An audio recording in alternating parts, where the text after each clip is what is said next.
मित्रों नमस्कार। मेरा नाम अनिल शर्मा है और सुबह आपसे बातचीत हुई थी कि आज शाम को 7 बजे शोध हरियाणा के फेसबुक पेज पे लाइव आज हम आपसे कुछ ऐसी चर्चा करेंगे जो आपके सेहत से जुड़ी हुई हैं, स्वास्थ्य से जुड़ी हुई हैं, बीमारियों से जुड़ी हुई हैं। आज आप किसी भी घर से कोई भी चर्चा कर लीजिए तो पता चलेगा कि हर घर में कोई ना कोई बीमार है। तो आज जो हमारा सब्जेक्ट है, जो विषय है, वो यही विषय है कि आप बीमार क्यों हैं, क्या ऐसा कारण है कि आप बीमार हैं। अगर आप बीमार हैं तो उस कारण को अगर आपको पता चल जाए और उस कारण का आप निवारण कर लें तो आप बीमारी की जड़ तक पहुंच जाएंगे और बीमारी की जड़ तक पहुंच के आप खुद ही उसका इलाज कर लेंगे। ये अपने आप में एक बहुत बड़ी बात है कि आप अपने खुद के एक डॉक्टर हो जाएंगे। खुद के डॉक्टर होने का मतलब है कि आप अपने लिए वो सब चीज़ें अरेंज कर पाएंगे जो एक डॉक्टर अपने लिए करता है। तो आपके साथ आज जो विषय है वो बहुत गहन लेकिन बहुत ही सरल तरीके से आज हम उसको आपके साथ शेयर करेंगे। पहली चीज़ जिस पे हमने आपसे बात की कि आप बीमार क्यों हैं। दूसरी चीज़ कि आपके पास अगर आप कोई बीमारी आ गई है तो उस बीमारी का निवारण क्या है। क्या आप सारी ज़िंदगी दवाई खाएंगे? क्या आप सारी ज़िंदगी मेडिकल स्टोर से दवाइयाँ खरीदते रहेंगे? क्या आप सारी ज़िंदगी उन डॉक्टर्स को, जिन डॉक्टर को आप फैमिली डॉक्टर बताते हैं, उन्हीं के साथ आप संबंध बनाए रखेंगे? नहीं। अगर आप थोड़ा सा कुछ चीज़ों को सीख जाते हैं, कुछ चीज़ों को समझ जाते हैं, तो आपको शायद कभी इमरजेंसी में ही किसी डॉक्टर्स की आवश्यकता पड़ेगी। अदरवाइज़ आपको कभी डॉक्टर्स की आवश्यकता नहीं पड़ेगी। क्यों? क्योंकि आप सब्जेक्ट समझना है, निवारण बहुत आसान है। आप बीमार क्यों हैं इसका कारण आप तो आप निवारण आसानी से कर लेंगे। तो आज का जो हमारा विषय है, आपसे बात करने का मुख्य विषय यही है। इस विषय है कि आप का जो शरीर है, शरीर का जो निर्माण है, वो निर्माण का भोजन से होता है। आप जैसा भोजन खाएंगे वैसा ही भोजन आपके शरीर का निर्माण करेगा। आपके शरीर के अंदर लगभग 80% जो भोजन की आवश्यकता है, वो भोजन की आवश्यकता है कैसी? एल्कलाइन, क्षारीय भोजन की आवश्यकता है। क्षारीय भोजन जब आप खाते हैं तो आपके शरीर में जो रक्त है वो काफ़ी हद तक काफ़ी अच्छा शुद्ध बनता है। लेकिन दूसरा जो भोजन है वो अम्लीय भोजन, एसिडिक भोजन है।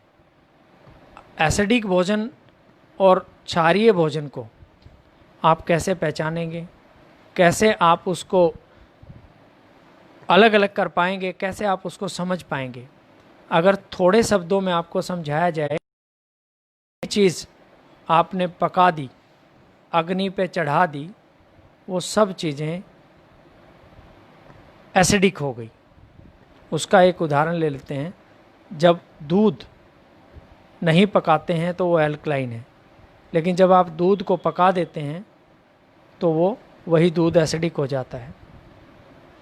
जब आप एक टमाटर को लेते हैं और उसको वैसे ही जैसा प्रकृति ने दिया है, कच्चा है, तो बहुत ही क्षारीय है। लेकिन जब आप उसको पका देते हैं तो वही टमाटर आपका एसिडिक हो जाता है। वही टमाटर आपके लिए जो बहुत गुणकारी था वही टमाटर आपके लिए अब ज़्यादा गुणकारी नहीं रहा। तो क्षारीय और एल्कलाइन जो डाइट है वो ऐसी डाइट जो आपने अग्नि पे नहीं चढ़ाई है, अग्नि पे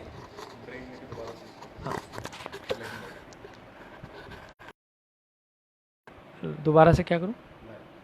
ओके, आ गया। तो इसके अंदर जो पदार्थ मैं आपको क्षारीय और उसकी डेफिनेशन बता रहा हूँ, जो अलग अलग बता रहा हूँ, वही चीज़ आपको समझनी है। वही चीज़ आपके लिए बहुत महत्वपूर्ण है कि आप अगर इस चीज़ को समझ जाते हैं, इस चीज़ को आप अंडरस्टैंड कर जाते हैं, तो आपकी बीमारियों का कारण आपको पता चल जाएगा। अब हम किसी भी आदमी से पूछते हैं कि लेके शाम तक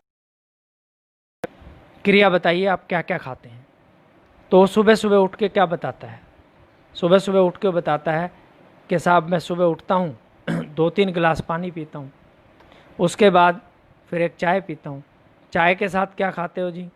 कुछ ब्रेड ले लेता हूँ, कुछ नमकीन ले लेता हूँ, कुछ टोस्ट ले लेता हूँ, और कुछ लोग तो यहाँ तक भी कहते हैं कि जी रस ले लेता हूँ।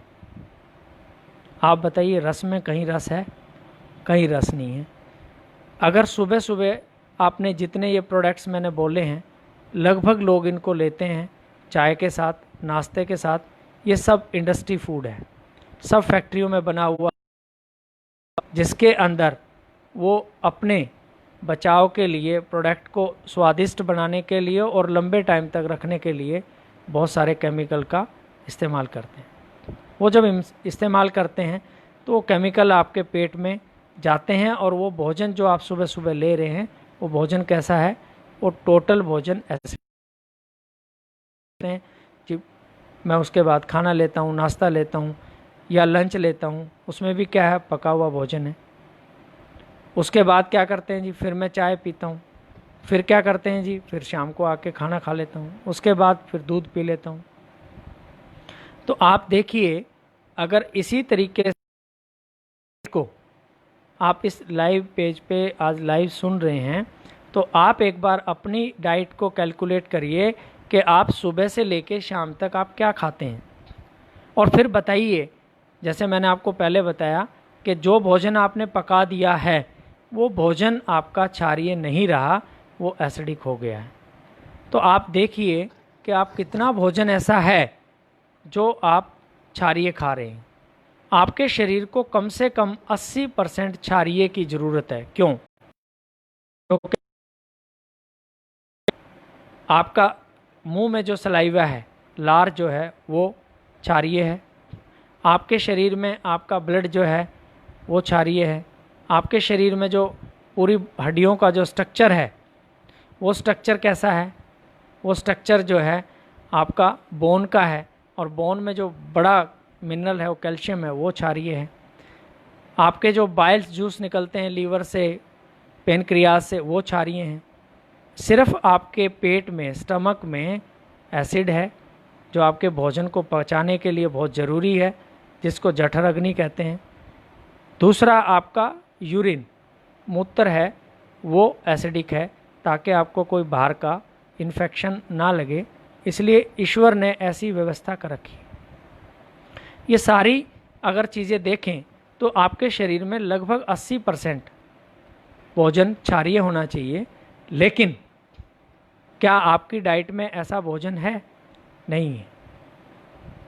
अगर है तो बहुत अच्छी बात है, अगर नहीं है तो आप विचार करिए कि अगर आप भोजन एसिडिक खा रहे हैं, और भोजन एसिडिक खा रहे हैं वो भी कितना? ज़रूरत से ज़्यादा। ज़रूरत आपको ज़्यादा से ज़्यादा 20% की है, और खा 80%, 70%, 90% रहे हैं, तो आपका जो खून है आपके शरीर में, जो रक्त है, जो आपके सारे शरीर की ऊर्जा है, जो पूरे शरीर को चलाता है, क्या वो बनेगा?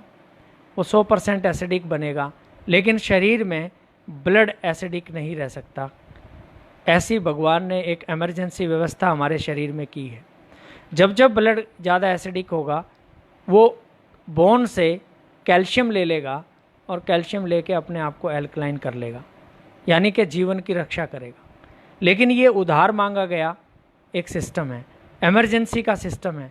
परमात्मा ने आपकी बॉडी में एक सिस्टम जनरेट किया इमरजेंसी के लिए कि कभी अगर ऐसी ज़रूरत पड़े कि ब्लड एसिडिक हो जाए तो वो बोन से कैल्शियम लेके, हड्डियों से उधार कैल्शियम लेके और अपने आप को एल्कलाइन, रोज़ का जो है क्या हो गया सिस्टम, रोज़ का एल्कलाइन के बजाय एसिडिक हो गया। इस एसिडिक भोजन से क्या हुआ? इस एसिडिक भोजन से आपके शरीर में लगातार आपकी हड्डियों कमज़ोर होती रही, आपकी हड्डियाँ कमज़ोर होती रही तो धीरे धीरे आपके शरीर में हड्डियाँ का जो ढांचा है, नसें, नाड़ियाँ जो निकली हुई हैं वो कहीं ना कहीं आपको परेशान करने लगी, आपको दर्द देने लगी। दूसरा, जब आप बहुत ज़्यादा एसिडिक भोजन खा रहे हैं तो आपका जो पाचन तंत्र है, डाइजेस्टिव ट्रैक्ट जिसको कहते हैं, वो धीरे धीरे पूरा अम्लीय होने लग गया और आपके पाचन तंत्र में खराबी आने लगी। आपका जो खाया गया खाना है वो पूर्ण रूप से पचता नहीं है और ना पचने के बाद अगर कोई भी चीज़ जो शरीर में आपने डाली है अगर वो नहीं पचेगी तो सड़ेगी। जब वो सड़ेगी तो आपके शरीर में गैस पैदा करेगी। गैस से आगे अगर आपने नहीं उसका कोई समाधान किया या नहीं बदला तो फिर तेजाब पैदा करेगी, और जब तेजाब पैदा करेगी, एसिड पैदा करेगी, गैस पैदा करेगी, तो आपके शरीर में अलग अलग भिन्न भिन्न क्या होंगे, अलग अलग भिन्न भिन्न बीमारियां पैदा होंगी।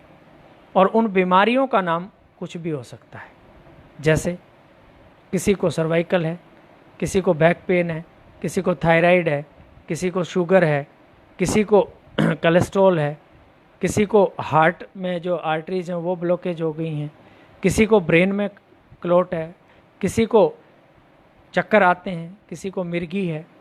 ये सब जो बीमारियां हैं इनके नाम अलग अलग हो सकते हैं, लेकिन ये बनी कैसे हैं उसका कारण एक ही है। कारण क्या है?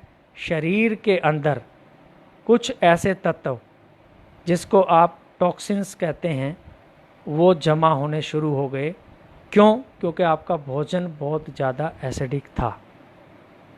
अगर वो तत्व लगातार, वो द्रव आपके शरीर में जमा होते रहेंगे तो वो कुछ ना कुछ शरीर का जो कमज़ोर हिस्सा है उसको पकड़ लेंगे और आपको बीमारी दे देंगे। इसीलिए 5-10 लोग एक साथ घर में रहते हैं, एक जैसा खाना खाते हैं, कभी भी किसी को भी एक जैसी बीमारी नहीं लगती। क्यों नहीं लगती?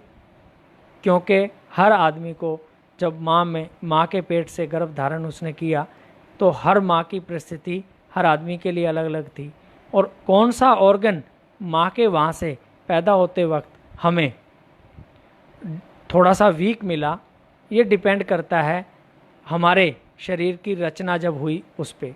और जो भी ऑर्गन हमारा वीक होगा पहले वो ये एसिड, ये बीमारी उसको पकड़ लेगी। तो अगर कुल मिला के बात कहें तो बात कहाँ पे आती है? बात इस बात पे आती है कि आपके शरीर में कुछ ऐसे तत्व, कुछ ऐसे पदार्थ जो नहीं रुकने चाहिए वो रुक गए हैं, यानी शरीर अंदर से कुछ गंदा हो गया है। अब इसको दूसरे तरीके से समझते हैं। आपके घर में रोज़ कूड़ा निकलता होगा, उस कूड़े को आप किसी कूड़ेदान में डालते होंगे। अगर वो कूड़ा आप इकट्ठे करते रहें, डालते रहें और उसको कभी भी बाहर ना निकालें तो आपको क्या लगता है वो कूड़ेदान भरेगा कि नहीं भरेगा? पक्का भरेगा। जब वो भरेगा तो आपको क्या लगता है, क्या उसमें से खुशबू आएगी? नहीं, उसमें गैस पैदा होगी। आपने गैस तक भी नहीं संभाला तो कीड़े पैदा होंगे, कीड़े पे भी नहीं संभाला तो आपको बहुत भयंकर बदबू आएगी। और जब आप उस बदबू को देखेंगे, ढूंढेंगे, तो आप क्या करेंगे? समझदारी क्या है कि आप अपने डस्टबिन को खाली कर लीजिए। डस्टबिन को खाली करके उसको साफ़ कर लीजिए। क्या ये सही और उचित समाधान नहीं है? ये बिल्कुल उचित समाधान है। एक दूसरा उदाहरण लेते हैं। आपके घर में कोई चूहा मर गया, अब आप कुछ दिन के बाद वो सड़ने लग गया, आपको बदबू आ रही है। क्या ये समाधान नहीं है, सही समाधान नहीं है कि आप उस चूहे को ढूंढें, अपने घर से उसको निकाल दें और निकाल के आप अपनी बदबू को परमानेंटली ख़त्म कर दें। लेकिन नहीं, आप क्या समाधान करते हैं? आज समाज में ज़्यादातर समाधान क्या है कि आपका कूड़े का दान भर गया, वहाँ से बदबू आ रही है, वहाँ से कीड़े चल गए हैं, और आप जाते हैं एक दुकानदार के पास कि भाई साहब मेरे घर में है ना बदबू आ रही है, तो कहता आप स्प्रे ले जाओ। स्प्रे मारते हो, जब स्प्रे मारते हो तो क्या होता है, आपकी बदबू कुछ दिन के लिए रुक जाती है, लेकिन वो बदबू फिर ज़्यादा बढ़ के आती है, तो वो कहता है आप दूसरा स्प्रे ले जाओ। लेकिन क्या आप स्प्रे मार मार के उस बदबू को कभी पूरे तरीके से ख़त्म करेंगे? नहीं कर पाएंगे। क्यों नहीं कर पाएंगे? क्योंकि वो जो सिस्टम है वो उसमें बदबू है। आज ऐसा ही है, एक आदमी डायबिटिक हो गया, उसको कहा जाता है कि आप पूरी ज़िंदगी दवाई खाओ। हम किसी भी थेरेपी के खिलाफ नहीं हैं, चाहे वो आयुर्वेदिक है, चाहे वो एलोपैथिक है, चाहे वो होम्योपैथिक है, लेकिन हम लगातार पूरी ज़िंदगी दवाई खाने के खिलाफ ही नहीं है, महाखिलाफ हैं, घोर खिलाफ हैं, और हर तरीके से उसका विरोध करते हैं कि ज़िंदगी भर किसी भी बीमारी की दवाई नहीं खानी चाहिए और ना ही खिलानी चाहिए। क्यों? क्योंकि आपकी जो बीमारी बनी है उसका जो कॉज रूट है, उसका जो रूट चैनल है, उस पे आप जाके आप क्या करेंगे, उस पे जाके उसको ख़त्म कर देंगे। जैसे आप अपने डब्बे को साफ़ कर लीजिए, साफ़ करके कूड़े को बाहर कर दीजिए, कूड़ेदान को खाली कर दीजिए, आपके सारे वो जो कीड़े हैं, बदबू है, वो सब खत्म हो जाएगी। ये जो बात है ये बहुत साधारण बात है, बहुत सिंपल बात है। इस बात को हर इंसान जानता है, जितने भी इंसान जानते हैं वो सब इस बात को मानते हैं, लेकिन बहुत कम लोग इसको करते हैं। क्यों करते हैं? क्योंकि हमारी जो शिक्षा नीति है, उस शिक्षा नीति में जब हमारे यहाँ गुरुकुल्स होते थे तो उस शिक्षा नीति में, गुरुकुलों में सबसे पहले जो चीज़ बताई जाती थी वो बताई जाती थी कि पहला सुख निरोगी काया। आपको सारा सुख जो मिलेगा वो तब मिलेगा जब आपकी काया, आपका शरीर निरोगा होगा। लेकिन आज जो पहला सुख बताया जा रहा है पढ़ाई में, वो माया बताया जा रहा है कि बेटा आप अगर अच्छे से पढ़ लोगे, चाहे सेहत खराब करके भी पढ़ लो, हम पढ़ाई के खिलाफ नहीं हैं, लेकिन आप अच्छे से पढ़ के आप अच्छा सा पैसा कमा लोगे। आज तक मैं बहुत सारे स्कूलों में भी जाता हूँ, कॉलेज में भी जाता हूँ, बातचीत करता हूँ, बहुत सारे पेशेंट को देखता हूँ, वहाँ पे क्या हो रहा है कि हम उनसे पूछते हैं कि आपको खाने का तरीका बताइए, वो सब वही खा रहे हैं, वैसे ही खा रहे हैं। आपको किसी ने सिखाया कि जी ये क्या सिखाने की बात है? लेकिन हकीकत ये है, सच्चाई ये है कि यही बात सिखाने की है। गुरुकुलों में यही पढ़ाया जाता था। क्या पढ़ाया जाता था? आयुर्वेद के 3 नियम हैं। पहला नियम है हित भूख। हित भूख का मतलब है कि कौन सा पदार्थ आपके शरीर में खाने लायक है या नहीं खाने लायक है। कुछ पदार्थ है, मैं इसका एक एग्जांपल लूँगा, वो आपको खाने जैसे दिखते हैं। जैसे आप बर्गर खा रहे हैं, हॉट डॉग खा रहे हैं, पिज़्ज़ा खा रहे हैं, चाउमीन खा रहे हैं, क्या है ये? खाने जैसा दिखता है पर खाने के लायक नहीं है। 2 तरीके की भूख हमारे शरीर में लगती है। एक भूख लगती है हमारे शरीर में पेट को। पेट को इससे कोई मतलब नहीं कि आप उसमें क्या डालेंगे, उसमें न्यूट्रिशन कितना होगा, उसको वज़न से मतलब है। आप उसके अंदर 500-600 ग्राम, 800 ग्राम, जितनी आपकी भूख है, जितना बड़ा आपका पेट है, वो डाल दीजिए, वो शांत हो जाएगा। चाहे आप नॉन न्यूट्रिशन का खाना डाल दीजिए और चाहे न्यूट्रिशन का खाना डाल दीजिए। उसके बाद दूसरी भूख है आपके सेल की। सेल को इस बात से मतलब नहीं है कि आपने कितनी क्वांटिटी में उसको खाया, उसको मतलब है कि आपको जो आपने खाया उस खाने से आपको न्यूट्रिशन कितना मिला, ताकत कितनी मिली। तो आप जो खाना आज खा रहे हैं उसमें न्यूट्रिशन वैल्यू कम है, पेट भर जाता है, लेकिन सेल भूखा है। तो आपके शरीर को खाली पेट ने नहीं चलाना, सारे सेलों ने चलाना है। जो करोड़ों अरबों सेल आपके शरीर में हैं, उन सेलों को अगर न्यूट्रिशन नहीं मिलेगा तो वो भूखे रहेंगे। वो भूखे रहेंगे तो क्या होगा? वो बीमार रहेंगे। अगर आप उनको खाना दे भी रहे हो और वो एसिडिक खाना है, तो वो एसिडिक खाना क्या कर रहा है, वो एसिडिक खाना उनको और क्या कर रहा है, इरिटेट कर रहा है, उनको इरिटेशन हो रहा है। और जब वो सेल आपके इरिटेट होंगे और जो कमज़ोर सेल होंगे वो बागी बन जाएंगे और आपको बीमारियां देंगे। पूरी दुनिया के शोध बताते हैं कि कोई भी कैंसर का सेल बिना एसिडिक माहौल के ग्रो नहीं कर सकता। इसका मतलब क्या हो गया? इसका मतलब ये है कि अगर आपकी बॉडी में एसिड की मात्रा ज़्यादा है लेकिन वो एसिड की मात्रा बनी कैसे? क्या बिना खाने के एसिड की मात्रा बन जाएगी? क्या बिना एसिडिक खाना खाए हुए एसिड की मात्रा बढ़ जाएगी? नहीं बढ़ेगी। क्यों नहीं बढ़ेगी? क्योंकि आपके शरीर में जो एसिड है वो आपका खाना ही ये बात तय करता है कि वो एसिड कम रहेगा कि ज़्यादा रहेगा। इसीलिए आज मैंने जो आपसे चर्चा की है, इस चर्चा में जो इतना टाइम आपका लिया है वो इसी बात के लिए लिया है कि आप अपने भोजन पे ज़रा ध्यान करिए। उस भोजन पे ध्यान करने से क्या फ़र्क पड़ेगा? आपके शरीर में जो ज़्यादा एसिड है वो कम हो जाएगा, और जब ज़्यादा एसिड कम हो जाएगा तो शरीर के अंदर अपनी एक ताकत है और उस ताकत को वो इस्तेमाल करके आपकी सारे रोगों का निवारण कर देगा। क्यों कर देगा?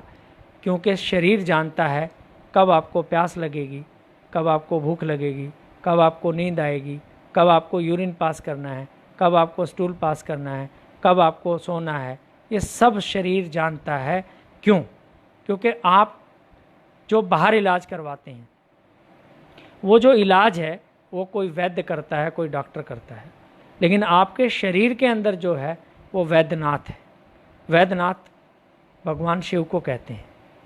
आपके अंदर खुद भगवान शिव बैठे हुए हैं, वैद्यनाथ बैठे हुए हैं। लेकिन आज की जितनी भी थेरेपी हैं वो सबसे पहले यही बात कहती हैं कि अगर आपको कोई दर्द हो गया तो आप ये गोली खा लो, दर्द मिट जाता है। उसके बाद वो कहता है जी मुझे कब्ज हो गई, तो कहते कब्ज की गोली खा लो। वो ये नहीं आपसे पूछते कि ये कब्ज बनी क्यों है। वो कहते कब्ज तो ठीक हो रही है लेकिन अब गैस बनने लगी, तो गैस की गोली खा लो। अच्छा, गैस तो थोड़ी ठीक हो गई, अब एसिड बनने लगा तो एसिड की खा लो।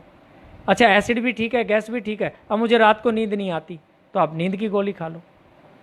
ये वैसे ही है जैसे आपके कमरे में मरा हुआ चूहा था और वो चूहा आपने ढूंढ के बाहर नहीं निकाला, बस आप कमरे में रूम में स्प्रे करते रहे।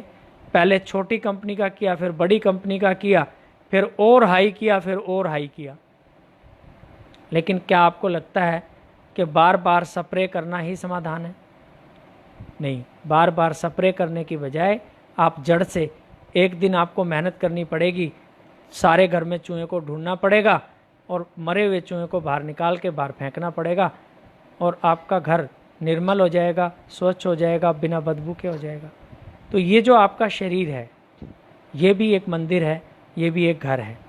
किसका घर है? आपके प्राणों का घर है, आपके जीवन का घर है। आपको इस अपने जीवन के घर की, प्राणों की आपको रक्षा करनी है, और वो रक्षा करना, इसकी हिफाजत करना बहुत आसान है। कैसे आसान है? अब हम आपसे वो चर्चा करेंगे कि कैसे आसान है। अगर आप अपने भोजन को एसिडिक नहीं मानते तो मैं आपसे एक सवाल पूछता हूँ। आप जाके नेट पे सर्च करिए, किसी और विद्वान आदमी से पूछिए कि हमारे शरीर में सबसे मजबूत हड्डी कौन सी है। हमारे शरीर में सबसे मजबूत जो हड्डी है वो दांत की हड्डी है। आप दांत को निकालिए, ज़मीन में गड़ा दीजिए और उसको 50 साल बाद निकालिए, वो गलेगा नहीं। ज़मीन उसको गला नहीं सकती है। कितनी ताकतवर हड्डी है। लेकिन आज अगर आप बात करें तो आपके शरीर में, अगर आप नई पीढ़ी की बात करें तो जो पेशेंट हमारे पास आते हैं, जिनसे मैं मिलता हूँ, 25 साल की उम्र में जाड़ लोगों की या तो निकल चुकी हैं, या निकलने के कगार पे हैं, या वो भरवा चुके हैं, या उनकी जाड़ें खोखली हो गई हैं एसिड खा खा के। आप मुझे बताइए, अगर आपने शरीर की सबसे मजबूत हड्डी को अगर गला दिया है, आपके शरीर में एसिड कम है क्या? ये बात सोचने की है। और जब आप इस पर विचार करेंगे तो एक की है, अंदर के जो और ऑर्गन हैं, जैसे आपका लीवर है, किडनी है, आंतें हैं, आपका पेट है, क्या ये आपके दांत की हड्डी से मजबूत हैं? नहीं, ये आपकी दांत की हड्डी से मजबूत नहीं है। तो उनकी क्या दशा हुई होगी, उनकी क्या दुर्दशा हुई होगी आपके इस बहुत ज़्यादा एसिडिक भोजन खाने से। ये बात का प्रमाण है कि आप 35 साल से पहले घुटनों में आपको दर्द है, 35 साल से पहले आपको कमर का दर्द है, 35 साल से पहले आपको माइग्रेन है, आप सारा दिन सर दर्द की गोलियां खाते हैं। ये सब वही है जो आपके शरीर में बनने वाला एसिड है। इन सब एसिडों को आप अगर कंट्रोल कर लें, इस सब एसिड को आप कंट्रोल कर लें, तो आपके जीवन में से बीमारी शब्द जो है वो निकल जाएगा। क्यों निकल जाएगा? क्योंकि बीमारी का कारण निकल जाएगा। और जब बीमारी का कारण ही निकल गया तो फिर बीमारी कैसी? तो मित्रों, आप जो भी आज हमें लाइव सुन रहे हैं, आपके बाद में कुछ सवाल भी हो सकते हैं, बाद में आपको कुछ ऐसे डाउट भी हो सकते हैं, वो सब हम आपके क्लियर कर देंगे। उसके लिए कोई चिंता की बात नहीं है, लेकिन पहले बेसिक कोज को समझना है, रूट को समझना है। इसका मतलब क्या हुआ इस चर्चा का जो अभी तक हमने की है कि आपके शरीर को आपको अंदर से साफ करना है।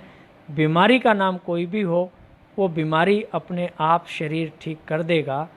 इसका मतलब और आसानी से क्या हुआ कि आपको अपने शरीर को डॉक्टर बनाना है। किसका? अपना। आप अपने शरीर को बहुत अच्छे से जानते हैं, के बारे में जितना आप अच्छे से जानते हैं आपके शरीर के बारे में नहीं जान सकता, ये गारंटी है। इसलिए आप अपने शरीर को अपना डॉक्टर नियुक्त करिए, अपना डॉक्टर बनाइए। अगर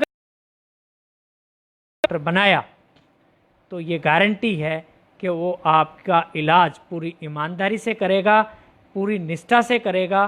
क्यों? क्योंकि वो आपका निष्ठावान साथी है।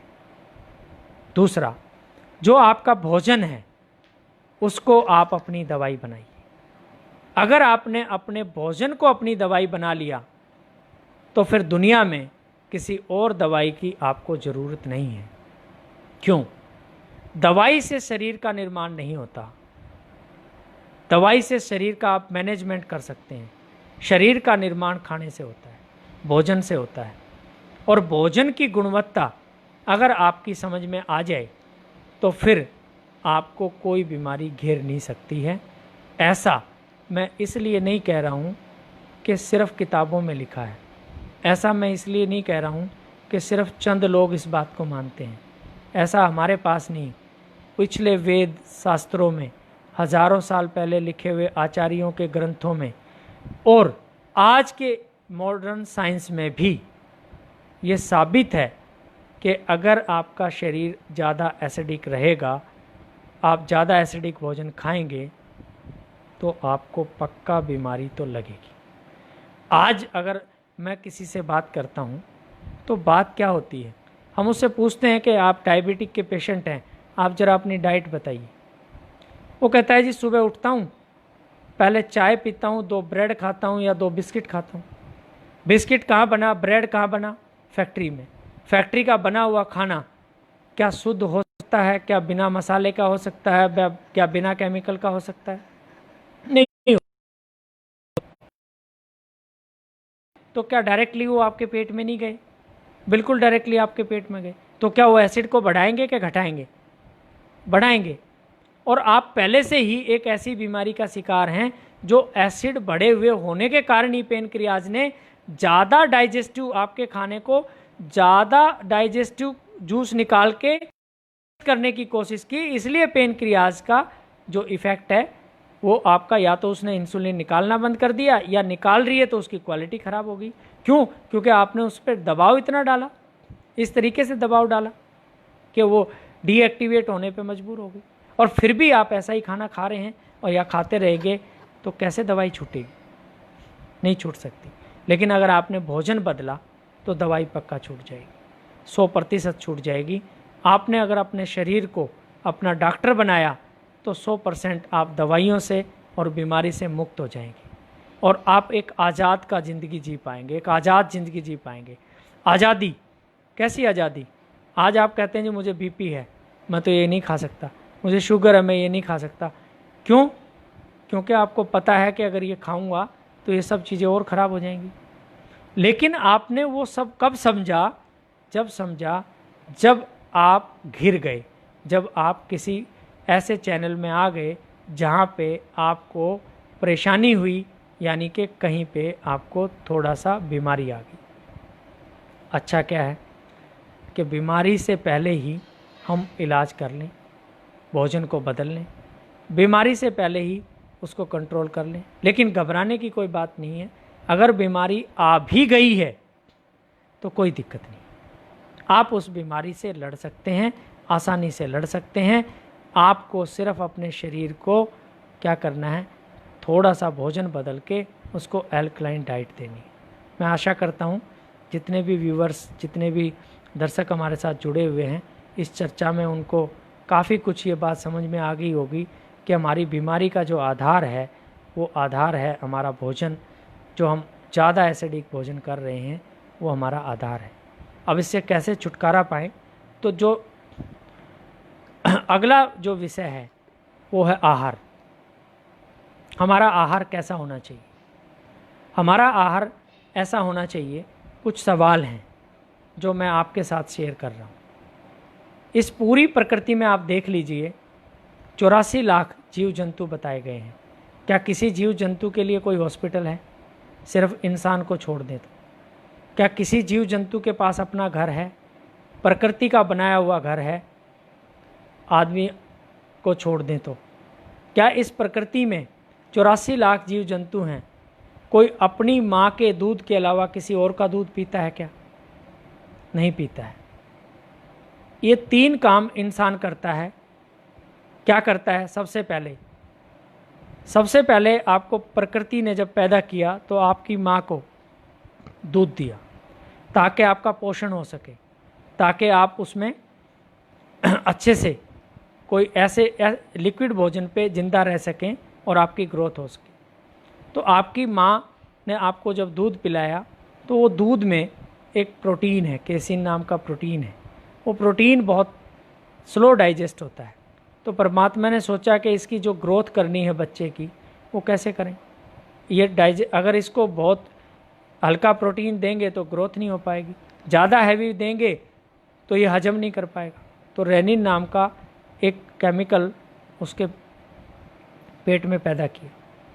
छोटा बच्चा जब दूध पीता है और उल्टी करता है तो आप देखेंगे कि वो उसका दूध फटा हुआ वापस आता है।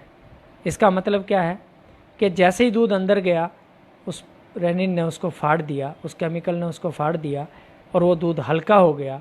और वो जब दूध हल्का हो गया तो वो छोटे से मासूम बच्चे ने उसको पचाना शुरू किया। लेकिन वो प्रोटीन उसकी बॉडी के अंदर किसी भी तरीके का जो है हार्मफुल नहीं करता, क्योंकि वो माँ ने प्राकृतिक रूप से, माँ प्रकृति ने आपको दिया है। लेकिन जैसे जैसे बच्चा बड़ा हो जाता है, माँ का दूध पीना बंद करता है, वो केमिकल बनना भी बंद हो जाता है।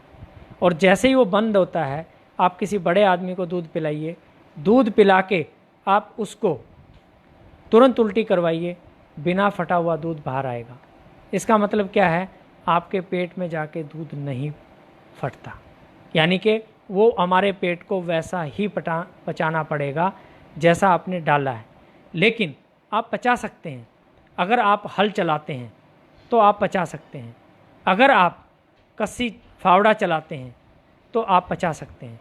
लेकिन अगर आप सारा दिन एसी में बैठ के, अगर सारा दिन आप कुर्सी पे बैठ के ये चाहें कि आप दूध को पचा लेंगे तो आप गलतफहमी में हैं। आज इस बात को आप स्वीकार करें या 10 साल बाद करें, ये वो सच्चाई है जो आपको स्वीकार करनी ही पड़ेगी। क्यों? क्योंकि आज जो डिसऑर्डर्स हैं, हमारे सामने जो बीमारियां आ रही हैं, उसमें जब हम दूध बंद करवाते हैं तो 1 महीने में, 15 दिन में, 20 दिन में इतने अच्छे रिजल्ट आते हैं और आदमी कहता है जी शरीर तो हल्का हो गया, क्यों? पाचन तंत्र पे लोड कम हो गया। दूसरा, दूध के अंदर जो आपकी माँ को भगवान ने, प्रकृति ने दूध दिया था, उसको छोड़ के किसी भी दूसरे पशु का, प्राणी का अगर आप दूध पीते हैं, जैसे भैंस का या गाय का हम एग्जांपल ले लें, तो वो दूध में एक ग्रोथ हार्मोन है जो उसके बच्चे के लिए भगवान ने दिया है। उसका बच्चा 12 महीने में, भैंस का या गाय का बच्चा 12 महीने में लगभग 200 से 300 पाउंड का नहीं, 400 पाउंड तक भी हो जाता है। लेकिन हमारा 1 साल का बच्चा कितने पाउंड का होता है? मुश्किल से 10-12 पाउंड का होता है, 5-6 किलो का होता है। अगर आप उसको वो ग्रोथ हार्मोन का दूध पिलाएंगे तो वो दूध उसको इतने अच्छे से पचेगा नहीं। और उसका एक एग्जांपल है, आप देख लीजिएगा, आप ट्राई करिएगा। आपके छोटे बच्चे को जब माँ दूध पिलाती है, आप ऊपर से कुछ भी खिलाते पिलाते नहीं हैं, तो उसकी पोटी में, उसकी लैट्रिन में, उसके मल में से बदबू नहीं आती। लेकिन जैसे ही आप उसको कुछ भी ऊपर का खाने पीने को देने लगते हैं तो वो धीरे धीरे उसके मल से बदबू आती है। अब आप समझिए बदबू कब आती है? जब कोई चीज़ सड़ती है तब आती है, या जब पच जाती है तब आती है। तो वो जो आपने उसको दूध की खुराक दी है, या जो भी उस कार्बोहाइड्रेट या जो भी आपने उसको खाना दिया है, ये बात दर्शाता है कि वो खाना सही तरीके से नहीं पचा है। और इससे ज़्यादा साइंटिफिक क्या प्रमाण होगा? आपका शरीर खुद प्रमाण दे रहा है। आपको गैस है, एसिडिटी है, आपको बदहजमी है, खाया गया खाना पचता नहीं है, आपका मल पोट पे चिपकता है, आपकी उंगलियों पे चिपकता है जब आप हाथ साफ करते हैं, आपके गुदाद्वार पे चिपकता है। और आपको क्या साइंटिफिक ऐसा प्रमाण चाहिए कि खाना नहीं पचा है? ये सबसे बड़ा साइंटिफिक प्रमाण है कि आप खुद इन तरीक़ों से जज कर लीजिए और आपको इसमें से कोई ना कोई सिम्टम मिल जाएगा। अगर आप ऐसा भोजन खाएंगे जो नहीं पचेगा तो वो पक्के तौर पे सड़ेगा और आपको बीमारी देगा। दूसरा, आदमी को छोड़ के इस पूरी सृष्टि में कोई कपड़े नहीं पहनता। मेरा कहने का पर्पज़ ये नहीं है कि हम मानव हैं, समाज में रहते हैं, कपड़े पहनना छोड़ दें। मेरा कहने का पर्पज़ ये है कि हमने सूर्य नारायण से, भगवान सूर्य से दूरी बना ली है। आप जितने भी जीव जंतु हैं, आप देखिए, सब सूर्य की डायरेक्ट किरणों के टच में रहते हैं, उसकी ऊर्जा को लेते हैं।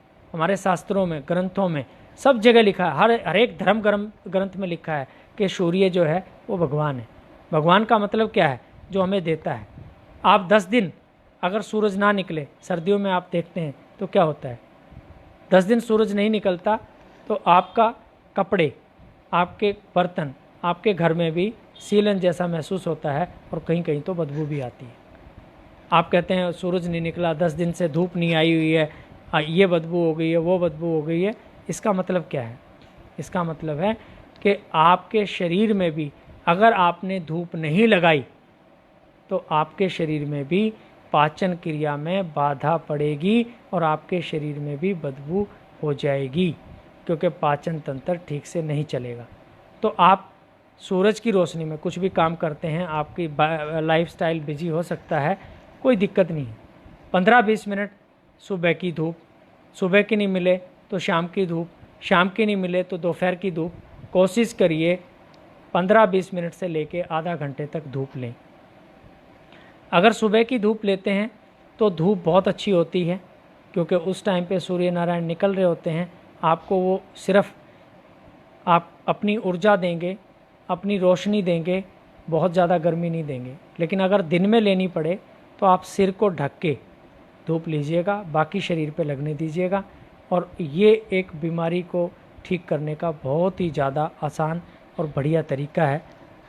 तीसरी बात, कोई भी जीव जंतु जिस तरीके से हम घर बना के रहते हैं, पैक होके रहते हैं, हमारे घरों में दीवारों पे प्लास्टिक पेंट है, आप जब सांस लेते हैं वो सारा सांस का रिएक्शन आपके पास ही वापस आता है। पहले हमारे बुजुर्ग मिट्टी के घरों में रहते थे, सांस छोड़ते थे, मिट्टी उस सांस को ले लेती थी, आपको फ्रेश एयर देती थी। घरों में फर्श जो है पत्थरों के नहीं थे, आप अंदर जाते थे, अंदर जाके आप जब कच्चे फर्श पे पैर रखते थे तो आपका फर्श से जब त्वचा का टच होता था तो क्या होता था, आपकी नेगेटिव एनर्जी, नेगेटिव आयंस ज़मीन ले लेती थी और पॉजिटिव आपको दे देती थी। लेकिन आज ऐसा नहीं है। आप सब, हम बहुत बड़े बड़े मकानों में रहते हैं, फुल पैक्ड मकानों में रहते हैं। आप मकान को मत छोड़िए, लेकिन कम से कम थोड़ा सा उसमें हवा, खुली हवा, रोशनी की आप आने दीजिए। ये एक चिकित्सा का पार्ट नहीं है, ये एक लाइफस्टाइल का पार्ट है। अगर आप ऐसा भोजन खाएंगे जो हमारे लिए बना है, कैसे बना है आप देखिए।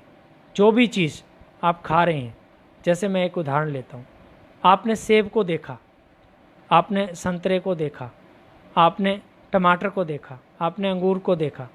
आप देखिए, आपको उसको देखते ही जैसा वो है वैसा ही खाने का मन करता है कि नहीं करता है? करता है।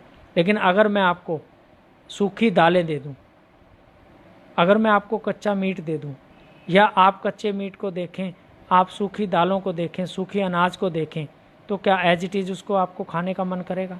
नहीं करेगा। इसका मतलब वो खाना आपको किसी के साथ ऐड ऑन करना पड़ेगा, वो खाना किसी के साथ जोड़ना पड़ेगा।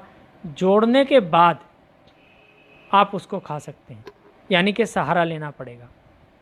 और यही गलती हमने अपने जीवन में की है। हमने क्या किया? हमने अपने टेस्ट को बढ़ा लिया। टेस्ट को कैसे बढ़ाया? हमने उसमें चीनी को ऐड किया। चीनी सबको अच्छी लगती है क्योंकि मीठी है। हमने उसको मैदा को ऐड किया क्योंकि मैदा अच्छी लगती है खाने में। हमने घी को ऐड किया, तेल को ऐड किया, हमने शुगर को, साल्ट को, इन सब को ऐड किया। कितना ऐड किया? टेस्ट बढ़ाने के लिए काफ़ी हद तक ऐड किया। और जब ऐड किया तो टेस्ट तो बढ़ गया। और जब टेस्ट बढ़ गया, जब आपका स्वाद बढ़ गया, तो उस स्वाद में हमने ये नहीं देखा कि ये भोजन कितना एसिडिक हो गया। और वो भोजन एसिडिक के साथ साथ हमने ओवर ईट भी किया। आप कभी एक साथ बैठ के बहुत ज़्यादा फल खा के दिखाइए, आप नहीं खा सकते। क्यों नहीं खा सकते? क्योंकि भगवान ने उसको डिजाइन ही ऐसे किया है, क्योंकि उसमें स्वाद है, अति स्वाद नहीं है। लेकिन आपने जो भोजन बनाया वो भोजन स्वाद नहीं है, अति स्वाद है। और उस स्वाद के चक्कर में आपने पहले तो एसिडिक खाया और दूसरा आपने ज़्यादा खाया। एक अजीनोमोटो नाम की कंपनी है, वो कहते हैं जी हमारा जो साल्ट है वो बिल्कुल प्रूवन है, उसमें कोई केमिकली ऐसा नहीं है जो किसी भी आदमी के शरीर को हानि पहुंचाए। मैं मानता हूं कि उनकी रिपोर्ट भी सच्ची होगी, वो भी सच्चे होंगे। लेकिन आप मुझे एक चीज़ बताइए, एक चीज़ समझाइए, वो करता क्या है? वो आपके स्वाद को बढ़ाता है। जब आपका स्वाद बढ़ेगा तो आप कम खाएंगे कि ज़्यादा खाएंगे? आप ज़्यादा खाएंगे। जब आप ज़्यादा खाएंगे तो आप बताइए, आप मोटापे के शिकार होंगे या आप स्लिम ड्रीम हो जाएंगे?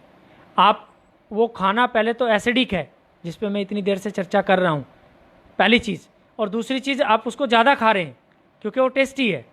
तो आप मुझे बताइए, जब आप ओवर ईटिंग करेंगे तो आपका वो खाना पचेगा या सड़ेगा? पक्का सड़ेगा।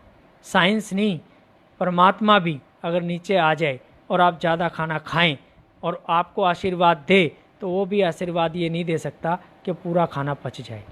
क्यों? क्योंकि ये सिस्टम है, प्रकृति का नियम है। आपने पहले एसिडिक खाया, ज़्यादा खाया, और वो ज़्यादा खाने से क्या हुआ? वो ऐसा खाना खाने से आप धीरे धीरे पहले मोटापे के शिकार होते रहे, फिर आपको धीरे धीरे कोई डायबिटीज़ आ गई, कोई हाइपरटेंशन आ गया, कोई इंसोम्निया आ गया, कुछ भी नाम ले लीजिए। यानी कि इससे क्या फ़र्क पड़ता है? आपने अपने कचरे के डब्बे को आलू के छिलके से भरा या मटर के छिलके से भरा? असल में बाढ़ से ही है ना। तो यही नियम हमने टेस्ट इनहेंस किया। अजीनोमोटो अच्छा हो सकता है, उसका केमिकल अच्छा हो सकता है, लेकिन ये तो पक्का है कि वो आपके स्वाद को बढ़ा के ओवर ईटिंग कराता है। और ओवर ईटिंग अपने आप में एक सेल्फ में एक बीमारी है, कोई डाउट नहीं है, कोई इस पे शक नहीं कर सकता। इसलिए आपको प्रकृति ने जो स्वाद दिया है, उस प्रकृति के स्वाद को अगर आप लेंगे तो आप भी जैसे इस धरती पे और जीव जंतु हैं, ऐसे जीव जंतु जो 84 लाख जोनियों में बटे हुए हैं, वो 84 लाख जोनियों के जीव जंतु ना तो बीमार होते हैं, ना उनके लिए कोई हॉस्पिटल है, और बीमार होते हैं तो वो अपने आप ठीक कर लेते हैं अपने आप को, और अपने आप को अपने मस्त रह के पूरी ज़िंदगी को, जीवन को जी देते हैं। क्यों? क्योंकि उन्होंने अपना खाना नहीं बदला। आज भी हाथी घास ही खाता है, लेकिन उसमें कैल्शियम की कमी नहीं होती। आज भी घोड़ा घास ही खाता है, कैल्शियम की कमी नहीं होती। और आप सालों से कैल्शियम की गोली खा रहे हैं, फिर भी आपकी हड्डियां कमज़ोर हैं। सालों से आपने क्विंटलों दूध पी लिया, लीटरों में दूध पी लिया, फिर भी आप जो है कैल्शियम की कमी में हैं। ऐसा क्यों है साहब? क्योंकि आपने जो सही कैल्शियम की चीज़ थी, जो सही मायने में कैल्शियम दे सकती थी, उस पर कोई ध्यान नहीं दिया। आपने अपने खाने को प्रकृति की बजाय सिर्फ अपने आप चुना है। आप जब प्राकृतिक खाना चुन लेंगे, प्रकृति से आया हुआ खाना चुन लेंगे, तो आपको कोई दुनिया की ताकत बीमार नहीं रख सकती। ये किसका नियम है? ये प्रकृति का नियम है, ये परमात्मा का नियम है, ये आपके शरीर का नियम है। आप इस नियम को आज माने, कल माने, ना माने, ये आपके ऊपर है।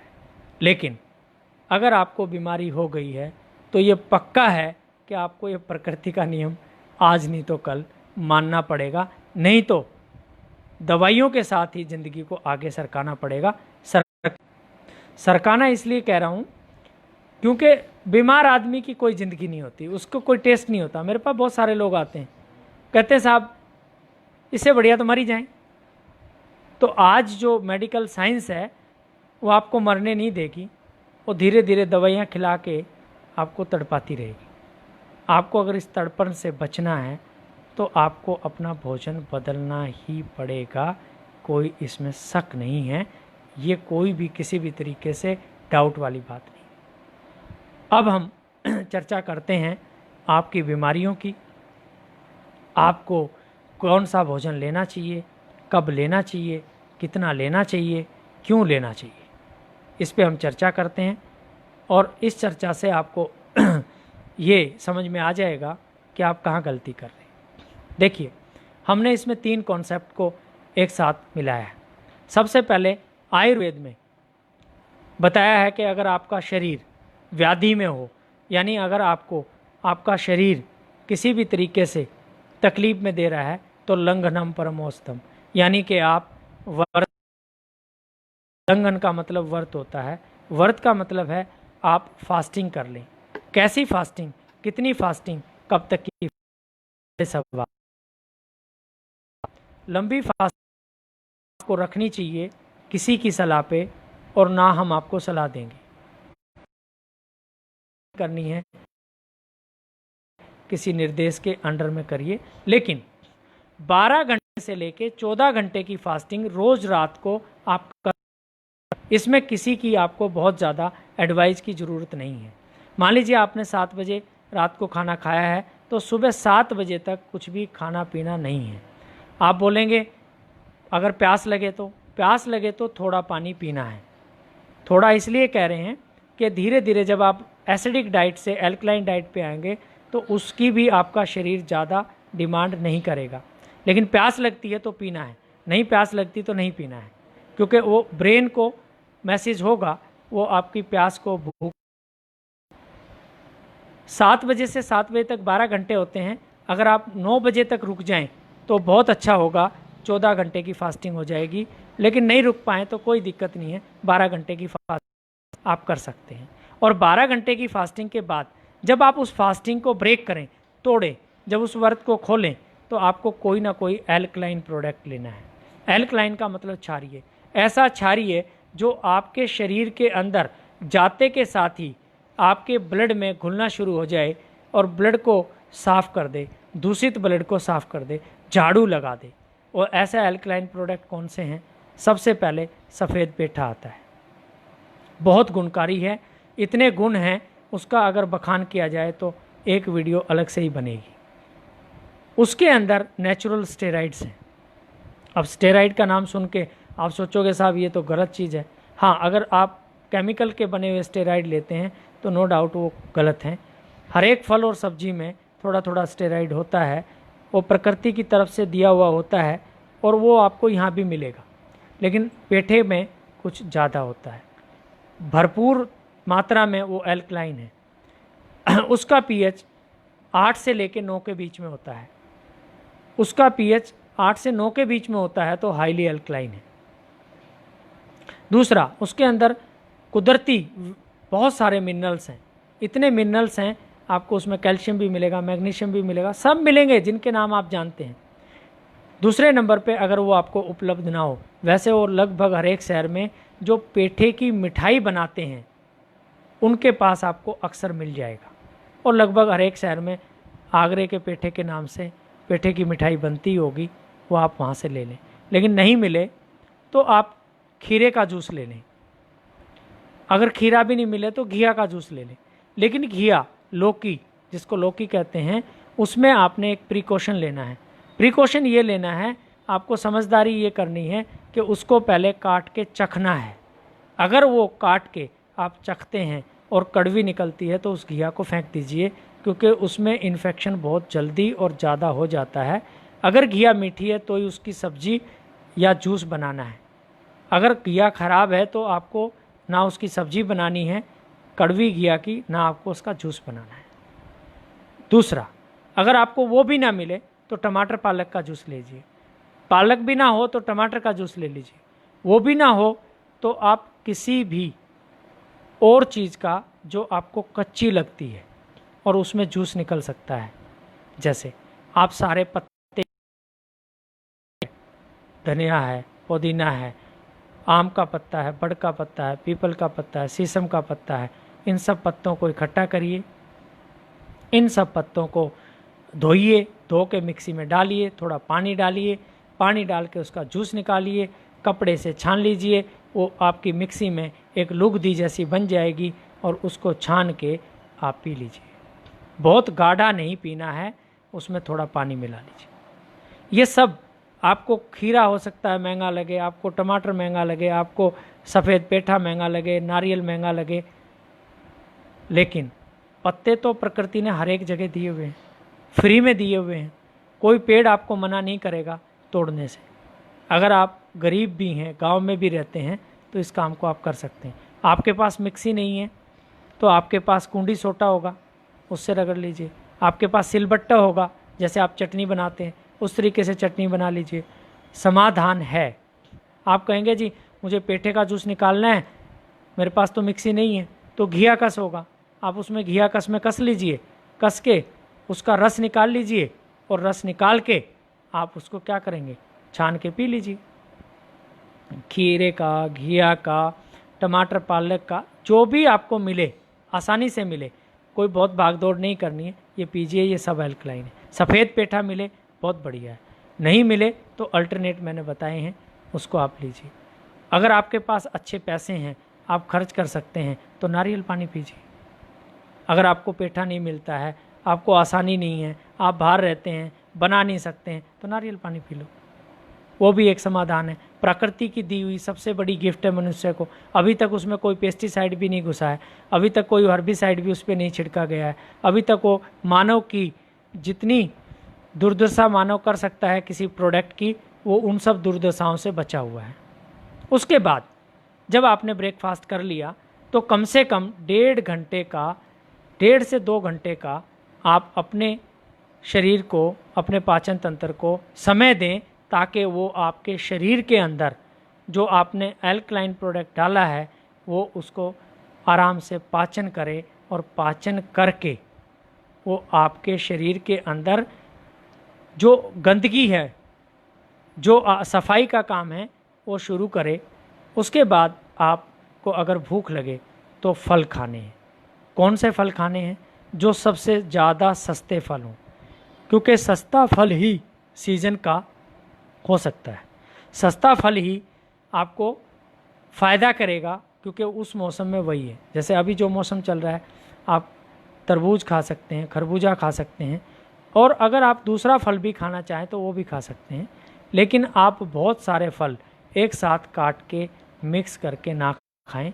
जो भी फल आपने खाना है वो कोशिश करें कि एक ही फल खाएं। लेकिन अगर लगता है कि नहीं, एक फल थोड़ा सा ज़्यादा वो रहता है, तो आप 2 फल भी अगर खाएं तो पहले एक फल को ख़त्म कर लें, फिर दूसरा फल खाएं।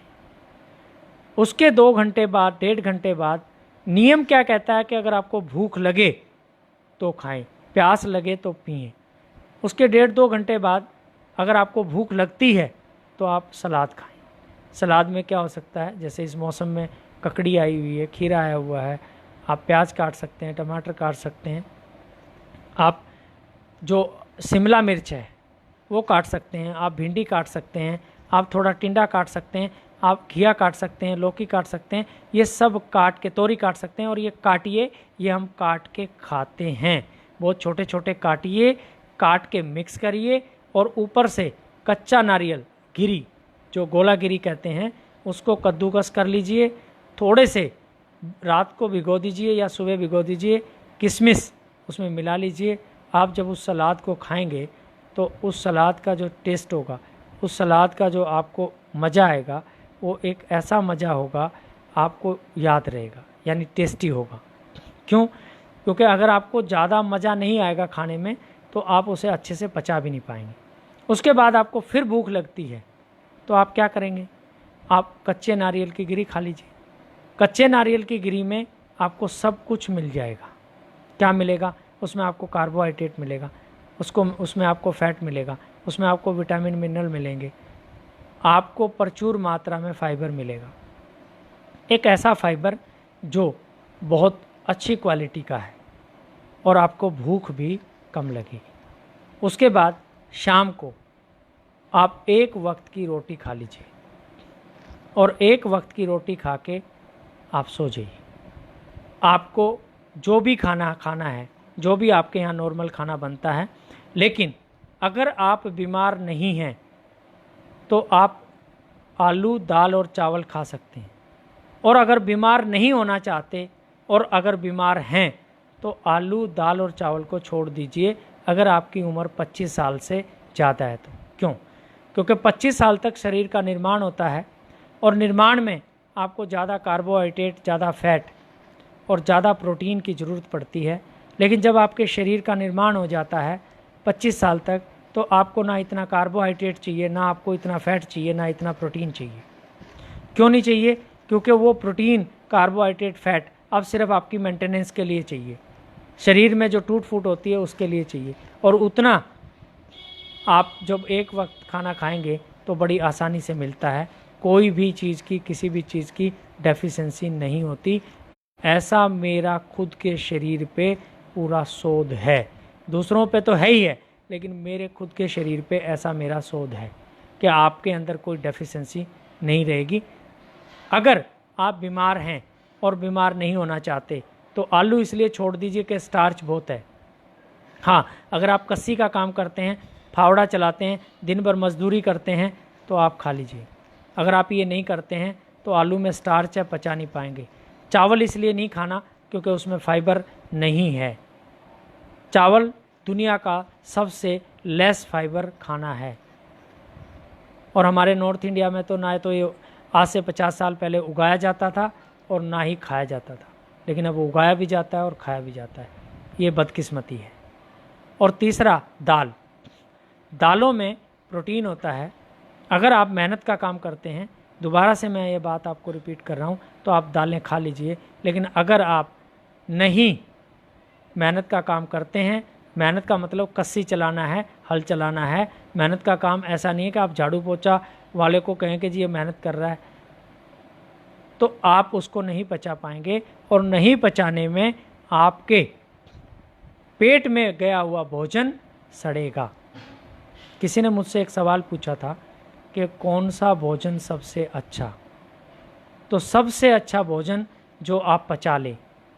मान लीजिए मैं एक उदाहरण देता हूँ, आप पैसे वाले हैं, आप बादाम खा लेंगे, बादाम अच्छा भोजन है, लेकिन अगर आपको नहीं पचता तो आपके लिए बादाम अच्छा भोजन नहीं हो सकता।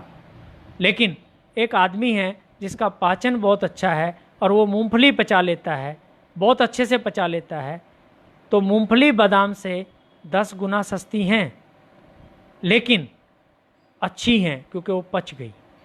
बादाम 10 गुना खराब है अगर नहीं पचा तो। दुनिया का सबसे खराब खाना कौन सा? दुनिया का सबसे ख़राब खाना जो आपको नहीं पचता, जो आपके पेट में जाके सड़ता है, वो आपके लिए दुनिया का सबसे ख़राब खाना। इसीलिए आपके साथ जो चर्चा हो रही है वो चर्चा इसी बात को लेके हो रही है कि आपको आपका खाना पचे। अगर वो नहीं पचा तो आपके लिए दिक्कत करेगा। अब मैंने जो आपको रूटीन बताया दिनचर्या, उसको रिपीट करता हूँ। 12 से 14 घंटे की आप फास्टिंग रखें। 12 घंटे पॉसिबल है 12 घंटे रख लीजिए, 14 पॉसिबल है 14 रख लीजिए। कुछ हमारे भाई बहन ऐसे हैं जो ड्यूटी पे जाते हैं जिनको 12 घंटे पॉसिबल नहीं होते, तो 10 घंटे रख लीजिए, लेकिन रख लीजिए, नियम से रख लीजिए।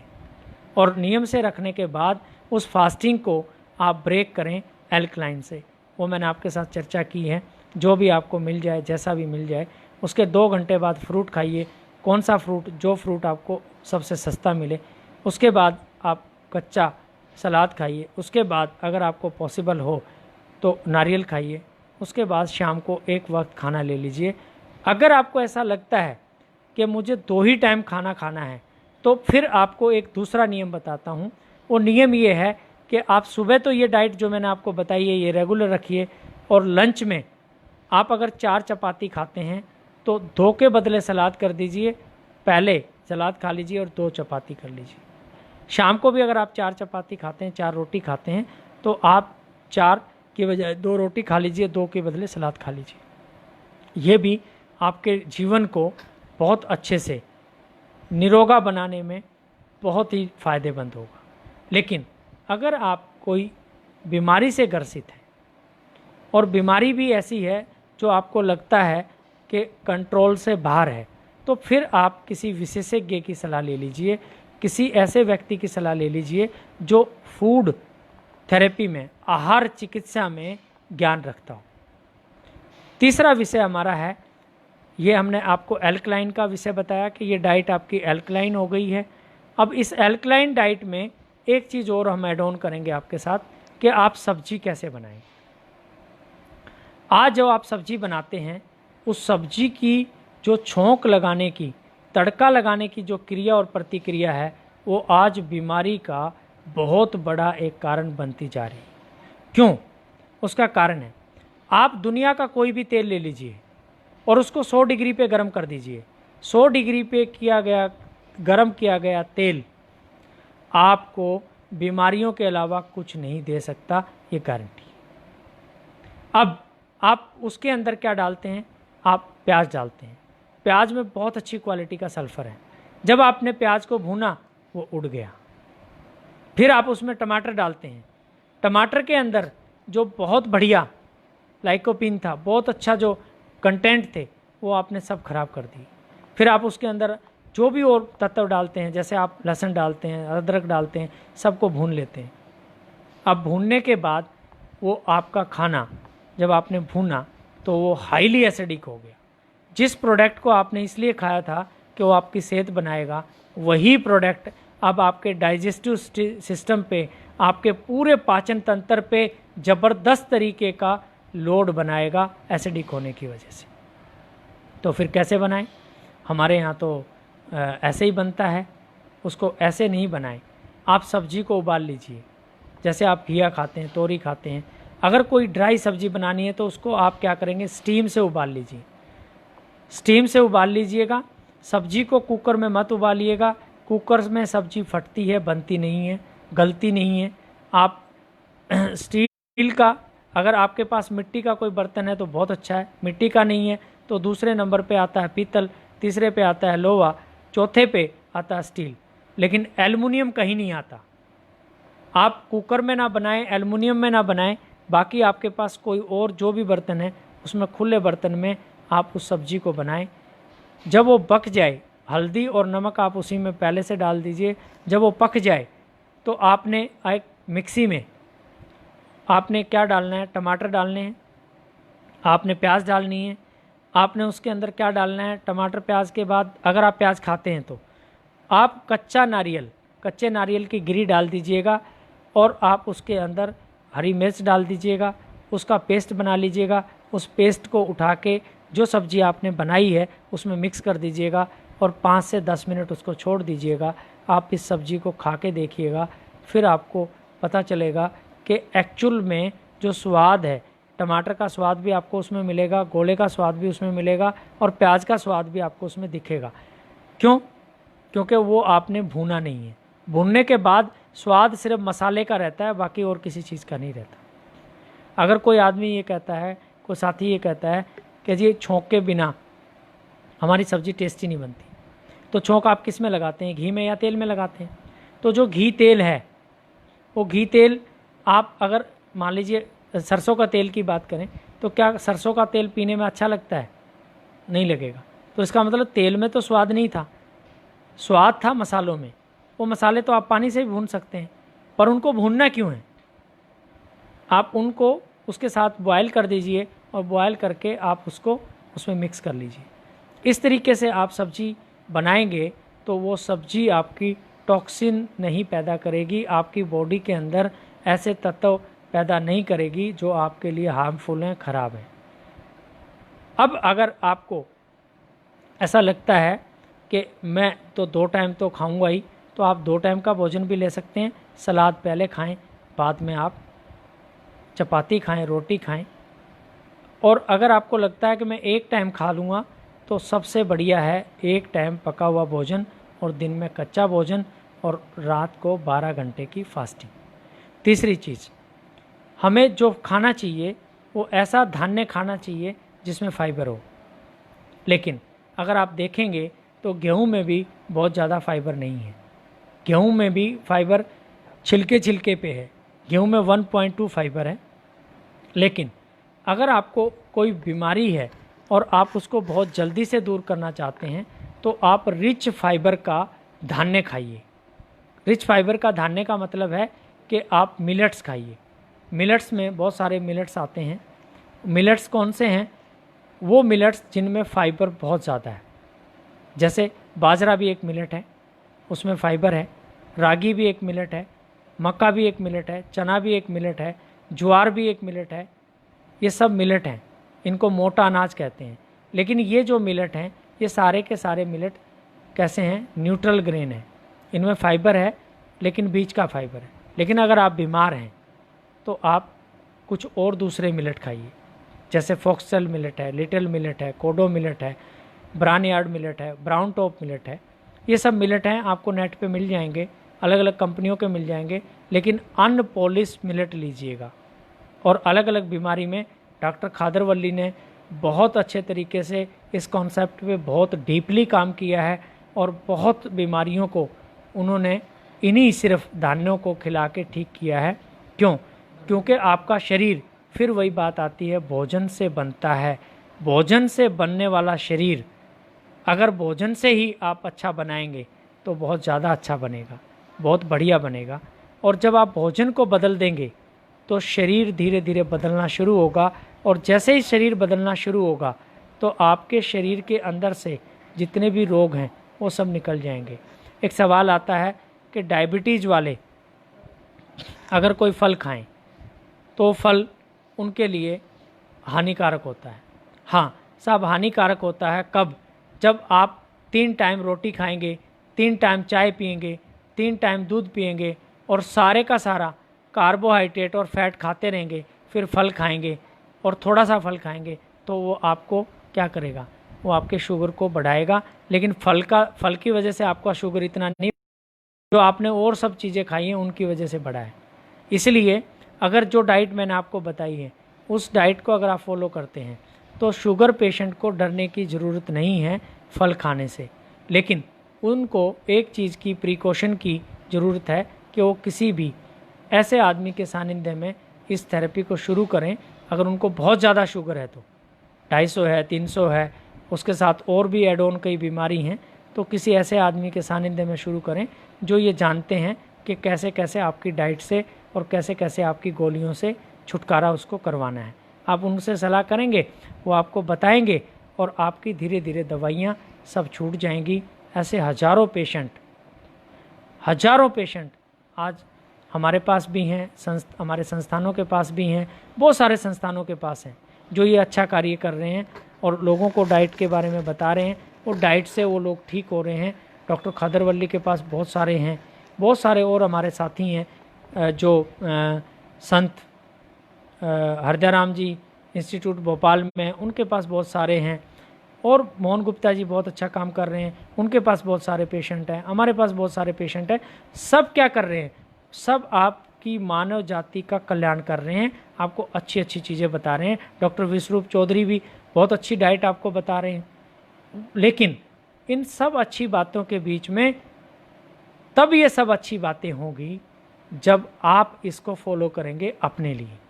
अगर आप अपने लिए फॉलो नहीं करते हैं तो आपको कोई कुछ भी बताए, आपके लिए वो अच्छी या ख़राब, उससे क्या फ़र्क पड़ता है। आपको हमने इतनी सारी जो चर्चा की है, आहार पे चर्चा की है कि आपको क्या खाना चाहिए क्या नहीं खाना चाहिए, उसमें आखिरी चर्चा में हम आपके साथ चर्चा करते हैं। और वो चर्चा क्या है? दूध पे। आपको दूध और दूध से बनी हुई चीज़ें बिल्कुल बंद कर देनी चाहिए, 100% बंद कर देनी चाहिए। क्यों?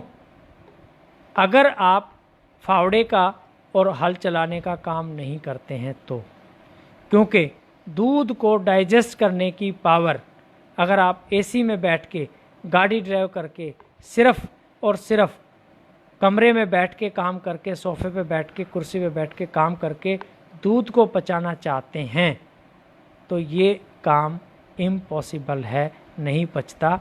और इसीलिए मैं आपको ये बात इतने कॉन्फिडेंस के साथ इसलिए कह रहा हूँ क्योंकि मैंने इसको अपने शरीर पे आजमाया है और हजारों लोगों के शरीर पे आजमाया है। और वो आज लोग फील करते हैं, समझते हैं इस बात को कि हाँ बात तो ठीक है। अब क्या दूध खराब है? हाँ, पहली बात तो WHO कहता है कि हिंदुस्तान में जितना दूध है उसकी जो आपूर्ति है उसका 65 से 70% नकली दूध है। तो जब वो कह रहा है नकली दूध है तो अब पता नहीं सही कह रहा है कि गलत कह रहा है। लेकिन सवाल ये है कि जितना दूध हिंदुस्तान में रोज़ चाहिए उतना दूध हिंदुस्तान में पैदा नहीं होता, ये सच है। अगर पैदा नहीं होता तो फिर आता कहाँ से? कहीं ना कहीं तो कुछ ना कुछ तो गलत बन ही रहा होगा, ख़राब बन ही रहा होगा। वो यूरिया से बने या पानी मिलाया जाए या कुछ और उसमें मिलाया जाए, कुछ तो होगा। पहली बात तो दूध ही खराब आ रहा है, वो दूध के नाम पे दूध है ही नहीं। जो दूध हमारे बुजुर्गों ने पिया वो ऐसा दूध पिया जो उन्होंने अपनी गायें रखी, सारा दिन वो गायें चरती थी, उनका मानसिक स्तर अच्छा होता था, उनके अंदर जड़ी बूटियाँ वो खा के आती थी और हम उनको तंग नहीं करते थे। यानी सिर्फ दूध के लिए नहीं पाला हुआ था। आज कोई डेयरी फार्मिंग कर रहा है तो वो दूध के लिए कर रहा है, उसका कसूर नहीं है। वो तो एक एक बूंद बचाएगा, अगर नहीं बचाएगा तो वो भूखा मर जाएगा। तो उसका तो राइट बनता है कि जो दूध वो निचोड़ सकता है वो निचोड़े। आज जो हम प्रेगनेंसी करवा रहे हैं, इन सारे के सारे अपने जो जानवर हैं उनमें हार्मोन की प्रेगनेंसी है। हम उनको क्या कर रहे हैं? HIV करवा रहे हैं, वो हार्मोन की प्रेगनेंसी है। ग्रोथ हार्मोन दिया जा रहा है, फिर उसकी डाइट में ग्रोथ हार्मोन दिया जा रहा है, पहले से ही उसके दूध में ग्रोथ हार्मोन है, उसके बाद टीका वीका, ये सब चीज़ें आप जानते हैं।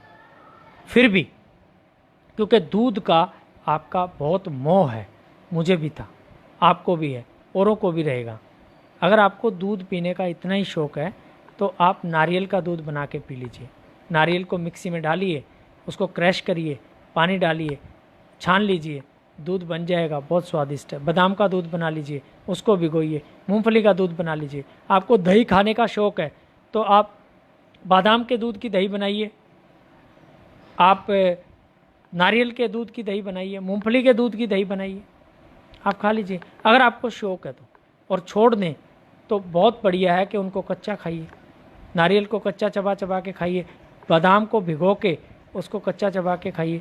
वो आपके लिए आपकी सेहत को कई गुना ज़्यादा इन्हेंस करेगा, कई गुना बढ़ाएगा, कई गुना ज़्यादा आपको ऐसा करेगा जो आपको बहुत ज़्यादा सेहत देगा। तो दूध से बनी हुई चीज़ों का मैं परहेज करवाता हूँ। जो पेशेंट मेरे पास पर्सनली आते हैं और उसके रिजल्ट मैंने अपने शरीर पे, अपने परिवार के शरीर पे, अपने पेशेंटों के शरीर पे, अपने साथियों के शरीर पे देखे हैं, प्रैक्टिकल देखें।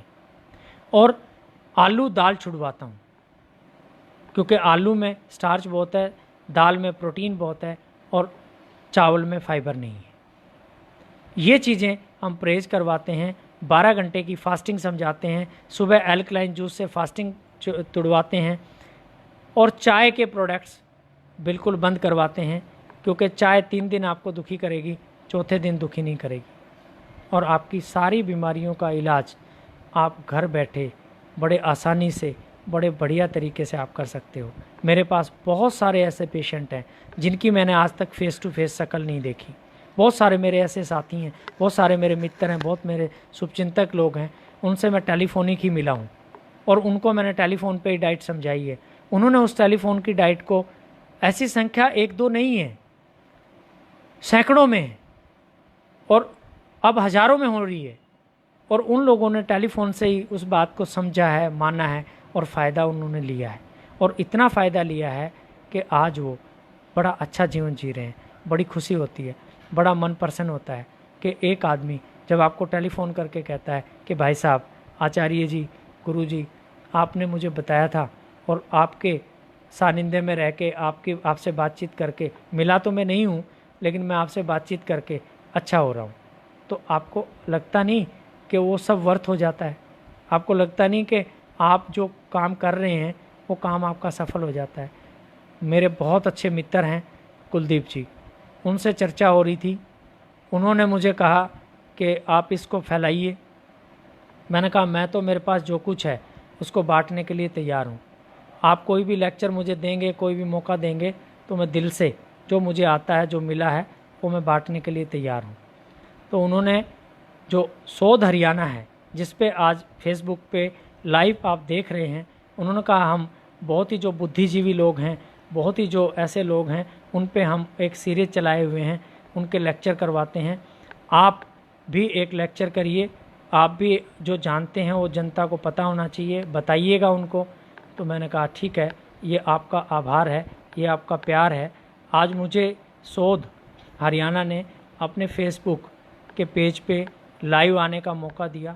मैं उन पूरी टीम को आभार व्यक्त करता हूं और उम्मीद करता हूं कि इस तरीके की जो चर्चाएं हैं वो आगे भविष्य में, और हमसे भी जो और विद्वान लोग हैं और गुणी लोग हैं, उनके साथ, हमारे साथ इन चर्चाओं को आगे बढ़ाएंगे, इन चर्चाओं को जन जन तक पहुंचाएंगे।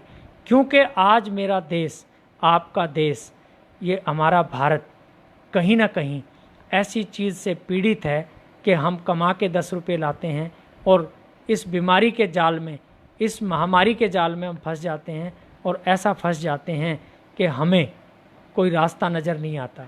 मैंने अपनी ज़िंदगी में ऐसे लोग देखे हैं जिनको घर में एक कैंसर जैसी बीमारी आ गई तो खेत, मकान, दुकान सब बिक गया, और बिकने के बाद भी सब्र हो जाता अगर आदमी बच जाता था, लेकिन आदमी भी नहीं बचा, पैसा भी नहीं बचा, और ये घर घर की कहानी होती जा रही है। तो इस भारत को, आपको, मुझे मिलके एक मैसेज देना है।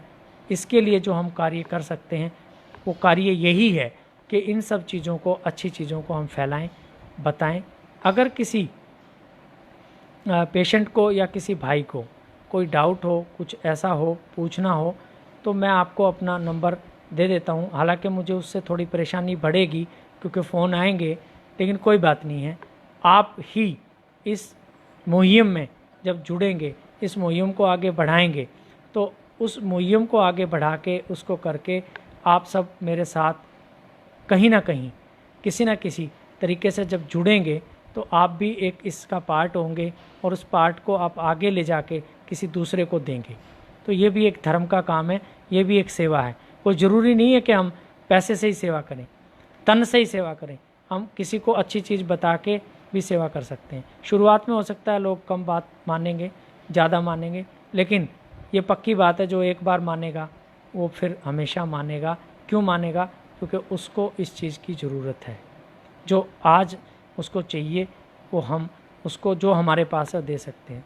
तो मैं आखिरी में आपको यही बात कहना चाहूँगा कि आप अपने स्वास्थ्य का ध्यान रखें, और स्वास्थ्य का ध्यान तभी आप रख सकते हैं, आप अपनी सेहत को तभी ठीक रख सकते हैं जब एल्कलाइन और एसिडिक फूड का आप डिफरेंस समझ जाएंगे। उसकी चर्चा मैंने आपसे बहुत कर ली, और बहुत आगे भी ऐसी चर्चाएं होती रहेंगी। मैं आखिरी में आप सब लोगों का, जो हमें देख रहे थे, जो आगे देखेंगे, सबका हृदय से आभार व्यक्त करता हूं। दोबारा से कुलदीप भाई का और शोध हरियाणा का आभार व्यक्त करता हूं कि उन्होंने ये मौका दिया। और लास्ट में मैं आपको अपना फ़ोन नंबर बताता हूं। मेरा फ़ोन नंबर है 50644977। हम किसी भी तरीके का कंसल्टेंसी का कोई पैसा नहीं लेते, कोई उसको ज़रूरी नहीं है कि वो हमारे से मिले। कोई भी किसी भी तरीके का हिंदुस्तान में किसी भी कोने में बैठा हुआ आदमी हमसे फ़ोन पे बात कर सकता है, कंसल्टेंसी ले सकता है। कोई फ़ीस नहीं है, कोई चार्ज नहीं है। बस इतना सा ध्यान रखे कि वो फ़ोन जब करे तो या तो फ़ोन बिजी होगा या किसी सेवा में होंगे, किसी कार्य में होंगे। तो अगर एक बार ना उठे तो दोबारा मिला ले, लेकिन उनसे बात हो जाएगी। इन्हीं सब शब्दों के साथ आपको मैं आपका आभार व्यक्त करता हूँ, आपको शुभकामनाएं देता हूँ। बहुत बहुत धन्यवाद। जय हिंद, जय भारत, वंदे मातरम।